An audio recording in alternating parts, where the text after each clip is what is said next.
Alright everybody, welcome back to We Play Games. I'm Walker, and here we are in Age of Wonders 4, continuing our multiplayer basics series. Today we're going to be talking about our cultural tier list. Now, I thought about doing this as something other than a tier list, sort of like the mind and body traits, but I do think that a tier list is useful here, simply to highlight, which sort of things are actually genuinely very powerful. Now, of course, this is geared towards multiplayer, but I think the learnings here are absolutely still applicable to single player as well, and for that matter, I think if you're thinking about jumping in on multiplayer, that you should play around with your build in single player first, just to get a feel for the way your economy and army and heroes and tomes develop, so that way you're not, flying by the seat of your pants the way that some of us sometimes do in our multiplayer streams. But before we jump in on the tier list itself, I think we should have a conversation about what a culture actually is. What does a culture afford you? So in Age of Wonders 4, cultures do a lot of different things. First, of course, cultures are going to give you access to affinity. Now, in Age of Wonders 4, you're going to start with 6 affinity, or 7 if you have a dragon ruler, so don't put too much emphasis on the affinities here, but be aware that, 1/3 of your starting affinity is going to come from your culture, so that does matter, especially if you're trying to get early Materium and Shadow and Astral online. But of course, the bigger thing that you're going to be getting out of your cultures are the buildings, the special province improvements, the spells, the units, the special abilities. There's a lot of stuff when it comes to how you should assess a culture, lots of different dimensions. But ultimately, when it comes to a culture in Age of Wonders 4, because the affinities drop off, and because the cultural units do eventually drop off as well as you get more and more stuff from your tomes and stronger heroes, I think the biggest dimension you want to assess things on is A, how they play at the very beginning of the game, what sort of scouting and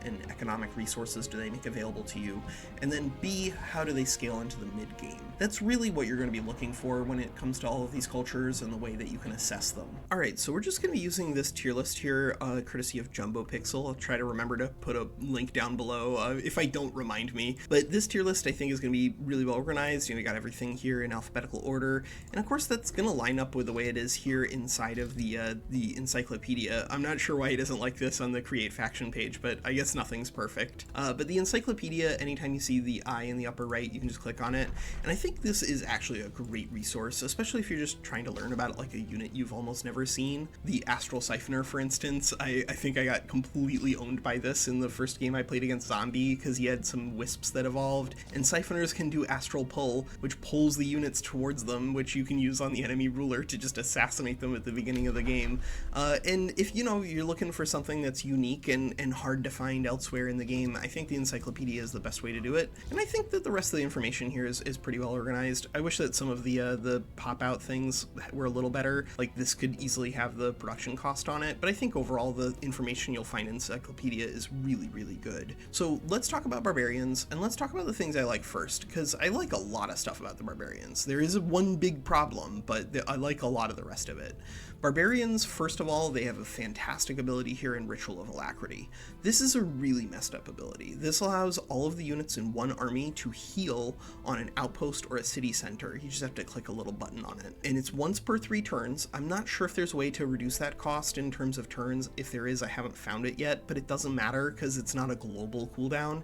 It's an outpost-based cooldown, so you can have a bunch of different outposts just powering out your heroes. You can only use it once per turn per army, but you're still going to get a lot of good value here, because healing for 50% hit points and 100% move points and removing exhausted from forced march is an incredible ability at the beginning of the game. It'll keep one stack of heroes plus a couple of units healthy and therefore participating in more combat, therefore getting higher level heroes faster, and of course this is going to scale insanely well into the middle game. Forced march is a very powerful ability, but it's also very dangerous. You can't regenerate hit points or heal on the world map, so you're just going to have damaged units throughout combat, and it's going to be a lot more easy for people to just TPK you through morale problems. But nope, not with Ritual Alacrity. This removes exhausted. Oops. So with Barbarians and Ritual, you basically have teleportation for your armies on like anything other than the biggest map as soon as you hit Forced March available, as long as you did your homework and set up a couple of outposts outposts, because it's only going to take your armies like 3 turns to get basically anywhere. It's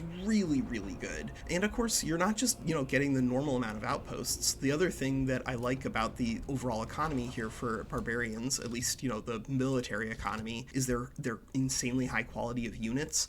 Pathfinders, their scout replacement, can actually build outposts. They're more expensive than hero outposts and they take more time, but as long as you get Materium 1 online pretty early, that's not really a big deal. And you'll be playing functionally with like 4 heroes on turn 3 instead of your opponent's 2, because I think you do want to pick up 1 more Pathfinder as a Barbarian, just so you can grab high value territory as quickly as possible, especially if you get Materium 1 online early. And then you have just like really high quality units here. Warriors are great, just give them unicorns and then they just teleport over to people and shield bash them, and then you basically are just killing units over and over and over again with Warriors shield bash. It's a very messed up unit. Sunderers do a lot of damage. They're very squishy though, so you can't usually afford to bring a lot of them, but at least they're skirmishers and the AI does a pretty good job of not throwing those units away. You also get an AoE support ability, which plays really well with Tome of Warding. Furies, which are of course also optional cavalry and very effective at damage output because of the frenzy ability. They're very fragile units, of course, but if you give them access to extra range through a Tome of Enchantment, and then extra range sort of through the Tome of Amplification and their ability to do arcing shots, you're gonna get a lot of damage out of the Furies. You just have to be careful to keep them alive. And then of course you have the Berserkers, who are also just like ridiculous damage output guys because of the Berserker's Rage ability. This gives you Steadfast, which of course is just a fantastic combat ability. This is probably one of the best combat abilities in the game because it prevents your units from dying, therefore prevents you from having morale problems, but more critically, this is going to be one of these things that is going to play well here because of the Berserk ability. Damage penalties from casualties are negated. It's not that Berserk is all downside. It's actually quite good once the Berserk triggers, as long as you can make your Berserkers hasted, because these guys cannot be cav, but you just get Scalds or Necromancers and make them undead, and then done. You can make these guys hasted, and then whenever they go Berserk, rather than having a pretty reasonable chance of hitting your own line, they should be able to get basically anywhere with Berserk and haste on. And so that's just like a really high quality unit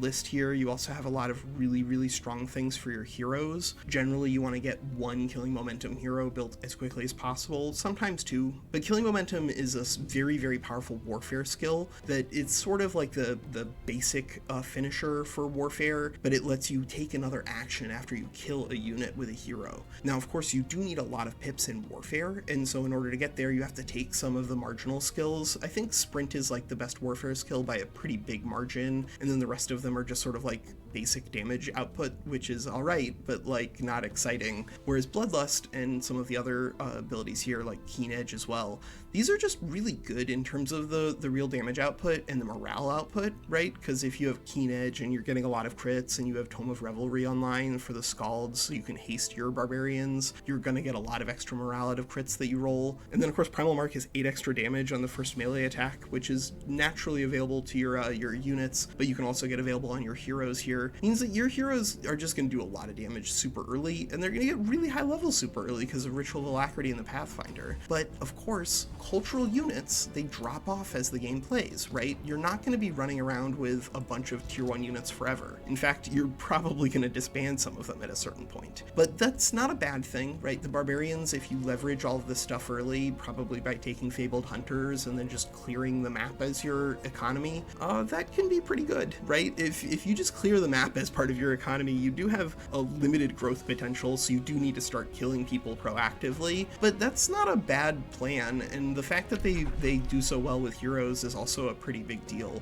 But I do think that there is one big problem for the Barbarians, and it's a big one. I think it's probably the most important one. It's specifically their knowledge economy. So the knowledge economy here for the Barbarians is crippled by the fact that they have ancestral seer halls and battle ritual sites instead of libraries and the Arcane Institute. This means that they're going to be functionally down 10 knowledge. So you see the Arcane Institute is 15 knowledge, the replacement here. The Ancestral Seer Hall is only 10. The Ancestral Seer Hall can be built after a battle ritual site, which is 5 knowledge, and a library is 10. So if you're playing with Barbarian, you're basically 10 knowledge behind everybody on every city. You're basically down a library the entire game. Now that's not like a huge deal once you start grabbing a whole lot of research posts on the board through like outposts and clearing stuff, but if you're on 200 knowledge and your opponents are on 250 and you're a couple of turns behind getting to Tome of Amplification, that's a big deal. And then from there it can be pretty cascading in terms of the knowledge problems that you're going to suffer as a barbarian. I think that overall the package for the barbarians is very, very good. They have very high quality units, very strong heroes. I really like the Pathfinder ability, but I do think that their knowledge problems are enough to bump them down to B tier. I could probably make an argument for bottom of A, but I think that overall they're just some very, very strong cultures available in SNA, and I think they're meaningfully better than the barbarians overall, just simply due to the weaknesses there. But overall, if you play in with the barbarians, just like conquer stuff, take control of the map as quickly as you can, and from there just snowball over people. You have very high quality units. Use them aggressively and profit from there. Alright, let's talk about Dark, which is sort of like the weird contrast to the Barbarians here. So whereas the Barbarians had just like a lot of things that I really liked talking about, lots of good value, but because they have a big problem with their knowledge, I don't think they're like an A or S tier rank. I think the Dark have a fantastic knowledge economy and a lot of problems outside of that.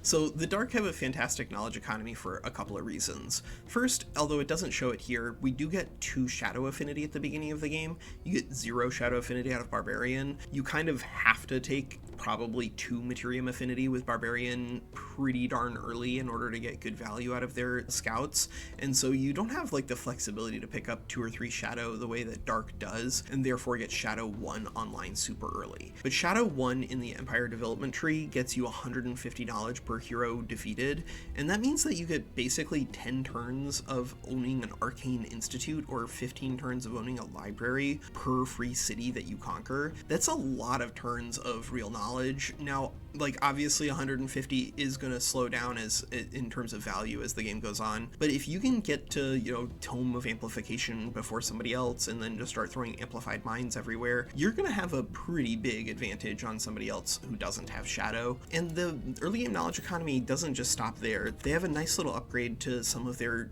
structures here. Rather than getting a vendor and a market, Dark is going to get access to an underground laboratory and an experimentation chamber. Each of these is going to replace 5 of the gold that you would naturally be getting from those buildings with 5 more knowledge. So this means that, you know, if you're playing Dark, you're not playing down a library, you're basically playing up a library because you're at plus 10 knowledge for every single city once you can get these online. The difficulty though is getting them online. So first, of course, in order to build the underground laboratory, you need 2 farms in that city. Farms are generally really anemic because they aren't important when it comes to building an academy or a scholars guild. So like you're just not going to do that very often. So realistically, you're probably only going to build the first level here, experimentation chambers, and then switch your farm over to something useful for an academy. But you know, 5 extra knowledge is still 5 extra knowledge. It's just that they don't get any industrial boost. They don't have access to the same sort of like outpost spam that Barbarians can get, and therefore clearing the map spam, and therefore funneling resources from resource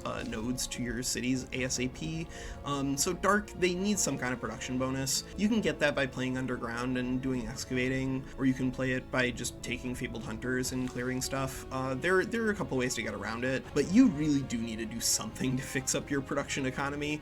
Otherwise, all that extra infrastructure that you can build is kind of pointless, because you don't need it in order to do an academy, and that's the important thing. Don't waste your industry on things that aren't important early game, and Dark does kind of ask you to do that, whereas Barbarian says just play the game, you know, strong, well, and you'll get there. The other stuff though for Dark isn't too bad. Getting access to Call the Weak is pretty nice. If you can do Weakened, first of all, this counters Strengthened, which is an incredibly powerful ability that you're gonna see a lot of people use on their heroes and whatnot. And of course, you know, mythic units, because you can buff things in combat, no problem there. And Weakened counters that, and if they don't have enough Strengthened to resist you, then you're gonna get a 20% damage bonus that does not require you to be in melee. This does not require you to have units next to each other. It doesn't have any requirements other than the unit be weakened. That does of course mean that units that are immune to that stuff, like gold golems, are going to give you more of a problem.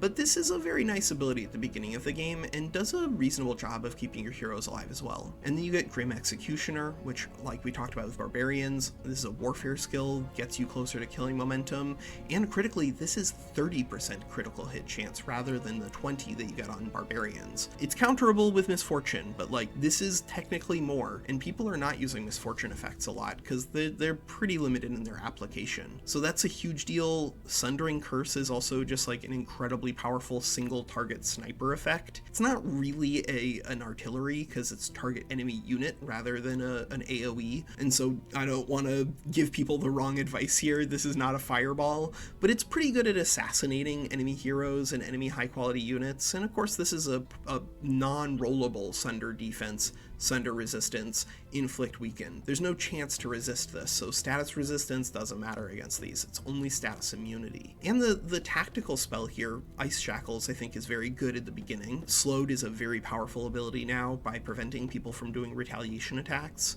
You really get a lot of extra combat efficiency there. And the Brand of Wrath ability is nice with Baneful Cursed, because this is another one of those things that ignores the status resistance on things. But Dark Forge does not help you build an academy, unlike the Barbarian SPI, which at least does.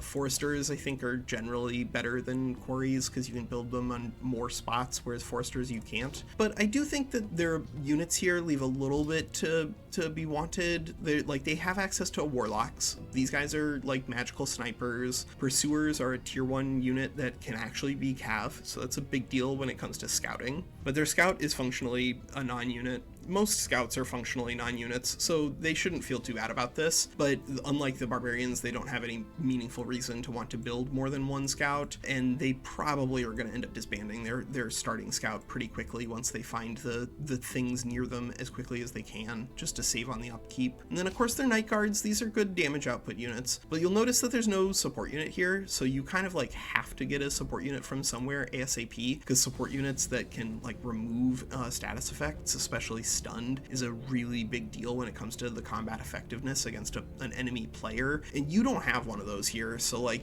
you gotta work for it as Dark. And then Dark Warriors, these guys are extremely squishy. I would say they're up there with like Copper Golems in terms of units that the AI has some desire to just throw away for no reason. I'm not sure why they like auto-resolving the Dark Warriors to death so often, but they really do. But fortunately for their Dark, their tier 3 unit here, the Dark Knight, is I think very, very powerful. The heavy charge strike we talked about with Barbarian, with their Berserkers, but it's just a very, very powerful ability by ignoring charge resistance. And of course Dark Surge is a great AoE effect. If you can just do a couple of Sunder Curse on someone, then it's gonna have a negative status effect almost certainly, and then you're just gonna do a bunch of extra damage. But ultimately cultural units are not like the biggest deal for anybody, and the Dark problem with their industry economy being just like shackled to building farms as an evil dictatorial magical power, that's a little weird. I'm not sure why we have to build farms with Dark. I think that overall Dark is pretty good, but because of the industry economy and the fact that they're just a little slower than the Barbarians, I think they are a B tier, and I think they're probably behind the Barbarians, unfortunately, for Dark. Alright, so up next we have Feudal. Feudal has like one thing that's really good about it, and pretty much only just one thing that's really good about it, but it is pretty good, so I do want to highlight it. They get access to Hold the Line and Undying Loyalty. These give you access to Steadfast on just like anywhere you want on the battlefield, and therefore enormous amounts of battlefield control. And of course, this is a support novice hero skill, therefore it's going to build you towards Spur to Action, which I think is a very powerful ability. And this is a free action, and therefore one of those things that the AI in auto resolves is a little less terrified of using, therefore it's going to keep some units alive for you a little longer. But of course Steadfast is going to keep the unit alive at 1 HP, whereas Barbarians are going to keep the units alive by Ritual of Alacrity, and therefore like moving around the board killing stuff faster, so they're going to do kind of the same thing in an auto resolve situation. But Hold the Line, in terms of the Steadfast ability, this is like kind of the only in battle castable tactical spell that any of the cultural tomes get access to in the late game, and it's still very, very powerful in the late game. You can use this on heroes and on dragons and on wild guardians and basically literally everybody else. And that's a really big deal when it comes to the combat effectiveness of your army. By just preventing you from having morale problems, you can win battles that you really had no shot at winning otherwise. Unfortunately for the feudal package here, everything else kind of starts to fall apart from there. So Stand Together gives you a 20% damage bonus when you're adjacent to friendly units with it.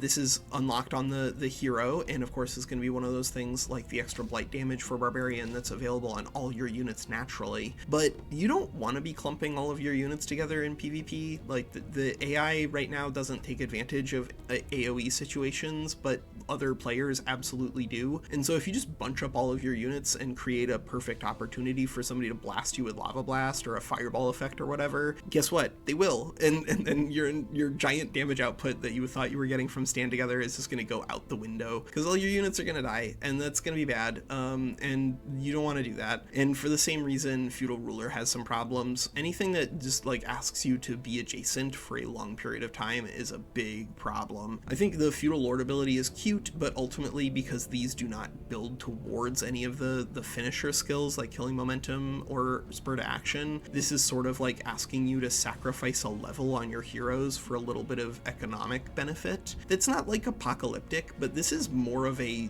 side grade than it is an upgrade. Some of these things are good, right? Like getting 25 production income either in your capital so you can crank out a Scholars Guild there ASAP, or on one of your heroes so you can move around and crank out like arcane institutes on everywhere ASAP is actually quite good. But like, are you gonna really take some of these things in a game where you're just trying to get to Killing Momentum ASAP? Probably not. I think war, crops, and production are like the only ones that are generally pretty good. But the big problem for Feudal by I think a big margin is the fact that their military just doesn't work at the beginning of the game. So at the beginning of the game, most of the cultures are going to get access to a tier 1 unit that is an optional cavalry, and the Feudal are not one of them. You see, our peasant pikemen have no optional cav, archers no optional cav. The scouts have a replacement cav, so like if you take a cool cav here, you could potentially have nightmare scouts, but like you're not going to bring a nightmare scout to a fight. Please don't do that. It will die and you'll feel bad for bringing it. And this means that like your scouting is just a lot slower when it comes to playing as Feudal. The nice thing, of course, is that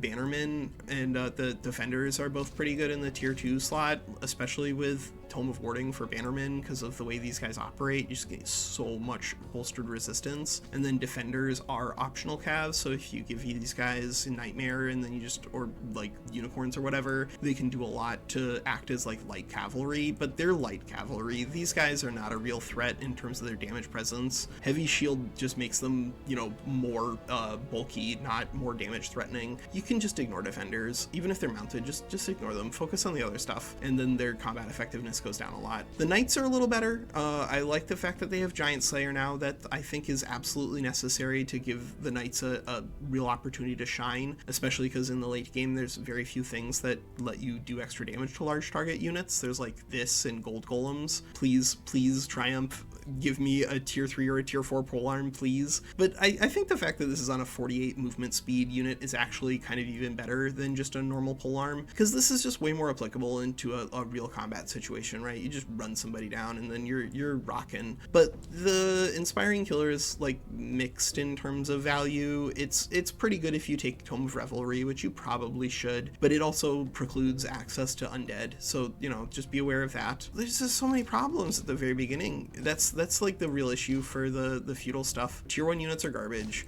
Their special abilities here are really only concentrated in Hold the Line, and their SPI Levy Camp is kind of unbuildable. Like 15 food is alright, but you should not be investing industry in order to build a farm. That's really bad value, because you just can't use this farm to build anything useful. And their replacement building here, the Tithe guy, the Tithe Shrine, is asking you to exchange mana for gold. It's not giving you any extra, it's just an exchange. And I think that exchange is like only sometimes good, depends on your economy. And so I think the Feudal are, unfortunately for Age of Wonders 4 and the fans of Feudal, just kind of like, how well do you use Steadfast in manual battles? And it's a good ability, but I don't think it's enough to save Feudal from being a D tier here. Sorry, Feudal. F in the chat. Alright, so next let's talk about high. There's a lot to love here in the high portfolio. There are some problems, which we will talk about, but there's a lot to love here. I love the alignment agenda. Now, generally, because of the high start at plus 10 alignment and 2 order affinity, your start is a little slow, and so it can be dangerous to declare war on a free city on the highest world threat. But most groups are playing on medium world threat that I play with, and even if you are playing against a high world threat free city, you can declare war on it to get down to neutral alignment, and then just like pay attention to where it is, and if it spawns an army to attack you, then kill it.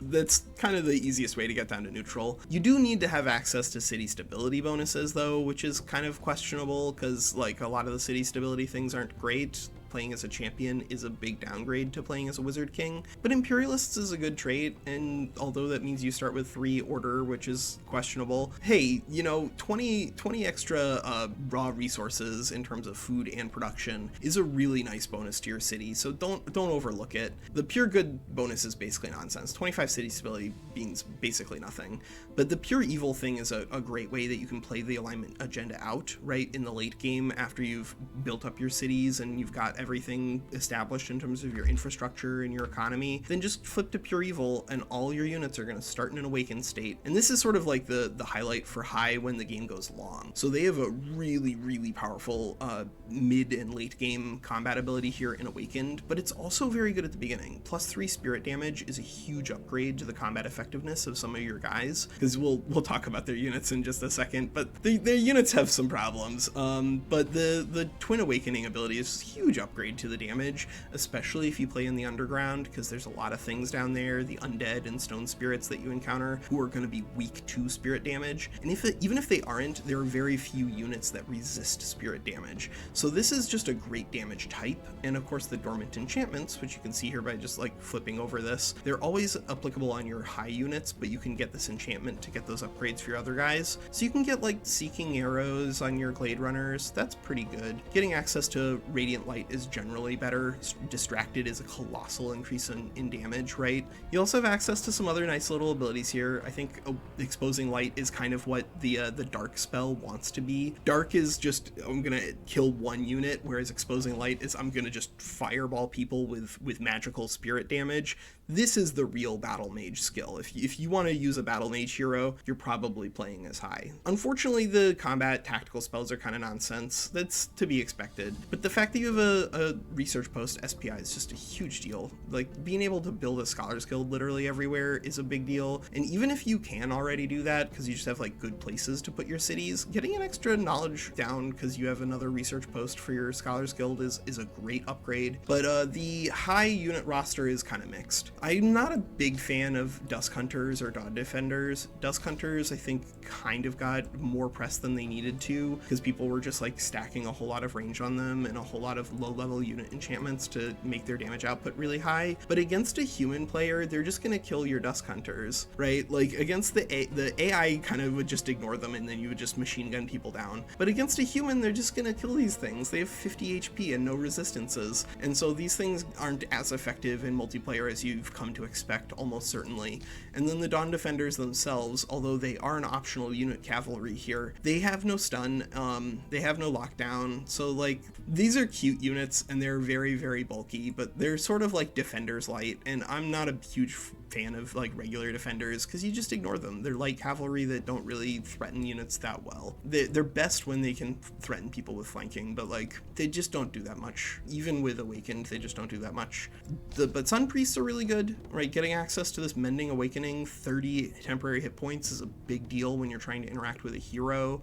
The real highlight for the high in terms of their unit roster, of course, is the Awakener themselves. They get access to the Exposing Light ability. Therefore, you're kind of playing with just like a whole lot of hopefully cav nukes. That's a really big deal when it comes to the damage output of your unit roster here, because they're, like I said, not great options in the very beginning of the game. But they do have some interesting things, like their workshop is replaced with a special building instead. In this case, the Artisan's Workshop is replacing you, so you're losing 5 draft income for 5 city stability. I think that's generally pretty good. And of course, the nice thing, for me at least, is that you can build this using quarries rather than building it using the normal bonus of farms. That means you can ignore picking up a farm very early as a high character, and that's a meaningful upgrade in terms of the speed of your economy. Now, of course, you can always start on a farm, start building the workshop, and then immediately on the same turn flip it over to being either a forester or a quarry. But, just being able to avoid that dance is a nice thing, and sacrificing 5 draft for 5 stability with the alignment agenda in mind is very, very good. I think that really the only thing holding high back is the fact that order is just like absolute nonsense outside of the awakened instincts thing, which is sometimes banned. And generally they do have some issues with their low quality of units at the beginning of the game, and their industrial economy isn't so big that they have an easy time taking advantage of their knowledge economy. But overall, high is one of the strongest cultures in the game, and you absolutely should not be afraid to bring this to multiplayer. I think really all of the cultures are technically playable, just some of them are a lot better than others, and I think high is one of those. Alright, so up next we get to talk about Industrious. Industrious, if you've been watching my streams, it's definitely my favorite culture, and I think it's one of the strongest for a couple of really good reasons. We'll talk about the weaknesses of this in just a moment, but the strengths of it should be pretty ubiquitous when you start seeing the way their economy works. So Barbarians, their economy is going to work with fabled hunters and just like conquering stuff. Industrious, their economy just like works all on its own. You get +2 Materium affinity, which means that you automatically are basically guaranteed to get Materium 1 early enough that it's going to be useful to you. You also get access to scout prospecting. Any scouts that you have, as it says here, on a neutral province containing a cliff, mountain, or stalagmite, including, in the underground, they can click a prospecting button, which is going to give you maybe 40 to 50 production, same amount of gold, or a tier 1 or a tier 2 hero item. This is a gigantic upgrade to the speed of the Industrious economy in the early game. You can get 50 production from a scout just wandering onto a mountain and clicking something, and you can click it over and over and over again as long as you keep finding more and more places for you to prospect. You can't prospect the same place over and over again, but just keep your scouts moving around. But I think also value here is that this means that Industrious and Barbarian, and basically nobody else, can actually afford to build a second, sometimes third, or Industrious cases, 4th or even 5th scout, depending on the size of the map. It's generally really bad to build scouts because they're terrible in combat, but if each of your scouts is out here finding you, 40 to 50 production or gold or a hero item basically every single turn, while also exploring the board to find things for your army to fight, that's a really, really big upgrade to your economy. This is just like a great way to start off the gate, but you of course also get an SPI that gets you extra production income. This is, I think, generally worse than the SPI for the high. It's about on the same level as the SPI for the Barbarians, because foresters you can't put everywhere, whereas quarries you kind of can. But this is a lot of extra production, which you can then capture with the production you're getting from scout prospecting, and then keep building even more stuff in your cities. You're going to find that Industrious, as long as you can provide them with extra research posts through SPIs, through your tomes, like by taking cryomancy or whatever, you're going to get to scholars guilds in all your cities way faster than most players. You're just going to have so much industry that it's not going to be hard for you to chew through any problems that you encounter. You also get access to a really nice warfare ability here, which is great for killing momentum. Ending your turn in defense mode is a gigantic upgrade to the survivability of your heroes, especially if they're heroes that for whatever reason you're not building as like warfare machines. If you got a commander that you want to keep on the field alive, you're going to have a hard time doing better than throwing defensive master on there, and you only need 4 warfare skills to get there, so you're going to take sprint and then a couple of nice little abilities, and basically all your guys can pick this up. This is a big deal. And then defense training is fine, right? We don't want to overemphasize the value of the command abilities because it depends on how many heroes you're allowed to bring, but it's generally really good in addition to the defensive bonus that most support heroes are going to get access to, because you're not just at +1 defense, you're at +2 defense on that case. And bolstering is just a nice way to keep your units alive. And of course, Industrious value doesn't even stop there. They have a better storehouse, I think. Their storehouse sacrifices 5 production for, or rather sacrifices 5 food for 5 production, but of course it's going to do that on the smaller side as well. And this means that although your cities are going to grow a little slower than everybody else, and you're going to have to suffer with slightly lower population, you're going to rush build a tier 3 anyway in your first city, just so that way you can start cranking out your tier 3 units ASAP. But like, that's whatever. Like, 5 extra production on each of those buildings means that you're going to chew through the infrastructure even faster, and their units are pretty good. Like, the Industrious roster isn't bad. The Pioneer is useful economically. The Anvil Guard has probably the best stun in comparison to the Warrior. The only problem, of course, is that the Warrior actually can get to where it needs to go because it can be mounted and Anvil Guards can't. But like, Taunt is sort of 3 turns of stun instead of 1. It's not exactly the same thing, but it's sort of the same thing, and that's a pretty good deal. And then the Watchful ability means that their ability to respond when they've been taunted or when they have taunted someone is very, very powerful. And the Arbalist Overdraw Crossbow ability is functionally a ranged, heavy charged, big combat upgrade for the Arbalists, and you can make them mounted too, so that's a nice thing. And a mounted Unicorn, you know, that's a plus bunch of extra range when it comes to your Arbalist in terms of movement and the phase effect, and the fact that this is a single shot rather than a triple means that after the phase you can actually do a lot of extra damage with a crossbow versus a regular bow. Halberdiers are really nice. These are just like a very strong buff frontline unit to supplement your Anvil Guards, but tier 2 polearms, they do drop off pretty quickly. But Steel Shapers are just fantastic. These guys are, if you've never seen a Steel Shaper with a dragon, you should try it out, because the fact that you can get strength from steel and get like 5 strengthened on your dragon ruler on turn 1 with 1 support unit and like a spell is a pretty big deal in terms of the damage output of your heroes, and you can do that over and over again, and these have very, very short cooldowns. So although the Steel Shaper ability is not an AoE, I think that in terms of their value versus the units that they're modifying, which again hopefully are high-powered heroes or high-powered mythics, Steel Shapers are really good. And then Bastions, they're tier 3 here. This is another optional cavalry, and these things are just functionally unkillable. They have so much resistance. Like, the way that you kill a Bastion naturally, of course, is to exploit its relative lack of resistance and relative lack of status resistance, but just pick transformations that give your Bastions access to resistance, and these things will actually scale pretty well into the mid to late game. Generally, most of the tier 3 units for the cultural units stop being playable, but I think mounted Bastions, either because they're nightmares or unicorns, actually are very combat effective against most things. They're just impossible to kill, and they can access this inspiring defense ability, which is another free action, so you can move them around, bolster everybody's defense, and then just keep moving. You have access to Watchful, which is a really nice ability when it comes to utilizing your opportunity attacks if people are just trying to leave. The only real problem is that their damage output is pretty anemic, but you can fix that. Just give them some unit enchantments and they'll be pretty good. I think that ultimately the Industrious ability to output damage is like their biggest weakness, but you can get around that. Steel Fury Chant is a great way to increase your strengthened and your fortune, right? For each stack lost, they gain 1 strengthened and 1 fortune. This means you can get 30% crit chance and like 50% extra damage on your entire army if you stack things correctly very, very quickly with those Bastions, right? Because you're just going to get tons of bolstered defense on your entire army. Steel Fury Chant immediately, and your damage output will be outrageous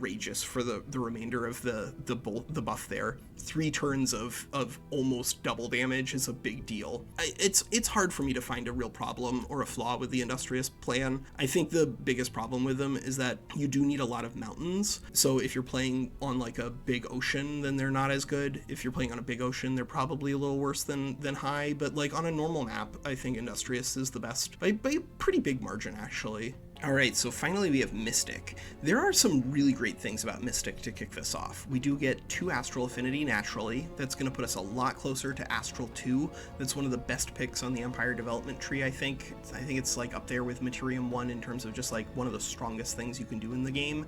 And these guys have a meaningful edge on it, right? Starting with +2 Astral means you get there that much faster. And they also have other things when it comes to their knowledge economy. Specifically, they have this weird mechanic, Astral Echoes. So Astral Echoes Echoes is going to spawn a whole lot of little pickups on the board that are only visible to Mystic players. This means that Mystic is sort of a meta call when you show up at the table, right? If you think you're going to be the only Mystic player in a 7-player map, you're actually going to find that you get reasonable long-term value out of Astral Echoes. You're going to just get a whole lot of extra knowledge and mana throughout the game, the way the Industrious get a whole lot of gold in production throughout the game. Generally, gold in production is better because that's longer term, but getting a little bit extra value here is not a bad thing. And then they have a big building that they can build as a capstone that gives them a lot of bonuses for picking up a lot of Astral Echoes. But if they're like 6 players at a 7-player table playing Mystic, you're not going to get anything out of this. So you kind of have to just guess what people are going to bring when it comes to evaluating that value. Attunement Starblades is nice. This is just going to give you a little bit of extra elemental damage on all of your units, and including your heroes if you pick up the little battle magic skill here. Generally, battle magic skills aren't like the best in the game, simply because there aren't a whole lot of big term payoffs. Like High gets access to a really good one, and then there's the Weaver ability, but like most of the good abilities are in Warfare. I like having one mage, but that's okay. This doesn't require you invest anything other than just pick this up, and then you can also use that to get down to Resistance 2 a little faster, so that's pretty good. And Resistance training is, I think, generally better than defensive training. Resistance is one of these things that just scales really, really nicely into the mid to late game, whereas defense kind of drops off because people are just going to start doing more and more magic damage because of their units that they have, the different higher tier units they summon, and so ultimately resistance does scale a little better than defensive does. Combat casting is nonsense. Don't ever take this. If this was a free move, it would be okay, but 10 combat casting points is basically 0, and this requires a level up and an entire turn out of your hero. This is nonsense. Don't take that. But the Mystic Abbey is all right. Plus extra knowledge per adjacent conduit or research post is not nothing, and this is a basic conduit, and therefore if you're looking to pick up a monolith, you have to have one conduit, the same way where you have to have a research post in order to build an academy. And you do need to respect your mana economy, and the mana economy on the Mystic side is pretty good, but the spells here are kind of nonsense. These are just basically blank spaces. Don't research them, and unfortunately for Mystic, they have a big problem when it comes to their early game. So you notice that they have Mystic Projection instead of a normal scout. 32 movement does not get passed by this pass-through ability. This is not good enough to sacrifice all that extra movement. And look, Arcanists are not cavalry ready, and Arcane Guards are not cavalry ready. So this means that like the opening moves for a Mystic at the beginning of the game are going to be crazy slow. You can help out Mystic Projections by getting Wayfinder enchantment, but like that's sort of saying that you have to research a spell that basically nobody else has to. That's a big cost to playing Mystic, and just the fact that these guys just don't do that well in combat anyway, that past a certain point is a meaningful downgrade, right? Cosmic Bolts, this is nice. This is a great way to deal with enemy warriors and stuff, but Arcanists are pretty short range. 4 range is not a lot when it comes to dealing with melee threats, and these do not have the survivability to stick up to it. I think the Arcane Guards are supposed to operate a little better as like defensive lines for the Arcanists, but because they don't have a shield and they only have 1 defense, they are going to get rolled a lot faster than something like an Anvil Guard, and then your front line is going to collapse. And then unfortunately the rest of their cultural units aren't like that much better. I think the Spellbreakers are pretty cool because they're always mounted, and that means that, yes, you can take an extra mount here and replace this with something better like a Nightmare, but you don't have to. Like you can always just use these guys as running around nukes, and Star Purge is a really good ability if you're trying to fight against people who are trying to do all buffs. And of course, the Spell Shield Stunning Flash is a very nice ability with optional cavalry. You just run them up and then you flash in and stun a group of people rather than just an individual the way the warriors do. But the Spell Shields aren't like crazy buff when it comes to their defensive bonuses, and they don't have a ton of extra damage output, and because they are a tier 2 unit, this does drop off pretty quickly. Just be aware that Stunning Flash isn't bad, especially if you take Blizzard or whatever to reduce the status resistance. And Soothers archers are nice because they do have a double target, so that means you can do a lot when utilizing Tome of Warding. But the big problem there is that their early game stuff is just absolute nonsense, and that's going to slow down the way you explore the board and the way that you clear the board by a pretty meaningful margin. And unfortunately, their structures are also not that great. So just how the workshop was replaced for the high culture with the artisans, the Mystic here have replaced their workshop with the Evocator's Abode. And unlike the Artisan Workshop, which sacrifices a little draft for city stability and therefore might work with the alignment agenda that you're working for high, Evocator's Abode sacrifices production for mana. This means that your production economy as a Mystic is going to be a lot slower than everybody else. You're basically playing with half of a workshop instead of a full workshop. I think if they wanted this to be playable, it would just be substituting maybe the draft twice here, like literally 0 draft on the workshop, and then the Stone Conjurer just gets the mana for free to pay for that, and then the Evocator's Abode, you know, is just a weaker version of the workshop on the front, but the production is still there. But like, the fact that you lose out on production is enormous. Of course, it's still on a farm, so it's not like you're necessarily going to get to Stone Conjurer all of the time. 2 farms is a lot to be running on an extra civilization that doesn't have access to tons of production, and that's kind of what's holding the Mystic back. I want to rank these guys really high because I do like the idea, and I do think that generally elemental damage does scale pretty well into the game, but they just have so many problems at the beginning, and their industry is just not there. So while their knowledge economy might be good, I don't think that the Mystics really deserve any higher than a C at the moment. So we'll see how this shakes up with the new Ashes and Golem update. There's supposed to be some adjustments coming for the cultural balance, and that might change things around. And of course, they are introducing a whole new culture. I think they're called the Reavers, so that should be pretty interesting to see once we get our hands on it. I could see people making an argument for maybe Barbarians in the low A tier, but I think the value of Barbarians being in low A is like almost entirely contingent on Fabled Hunters working well, and sometimes you just don't find the Imperium early on. I could also see an argument for Dark being in the C tier, but I think there are enough ways to get extra industry there that you can actually capitalize on that little knowledge cap, and maybe even just run a farm. Like that's another way you can get around it. If you start with Adept Settlers and extra population with everybody, then one farm isn't as big a tax as you'd think. And yeah, there's different ways to adjust things from here, but I think this is pretty representative of the way that multiplayer actually shakes out and the power of each of the cultures in turn. So let me know if you learned something. Let me know if you shared this with anybody and they've learned something from it. That's what I'm really hoping, is that we can get the Age of Wonders 4 multiplayer community to keep growing, because I'm having a lot of fun streaming with Winslaya and playing with those guys, but I want to do a 9-player game at some point. I think it would be a real blast, and the more people who are engaging with multiplayer content on YouTube, I think the more likely that'll become. All right, that's Walker. Take care.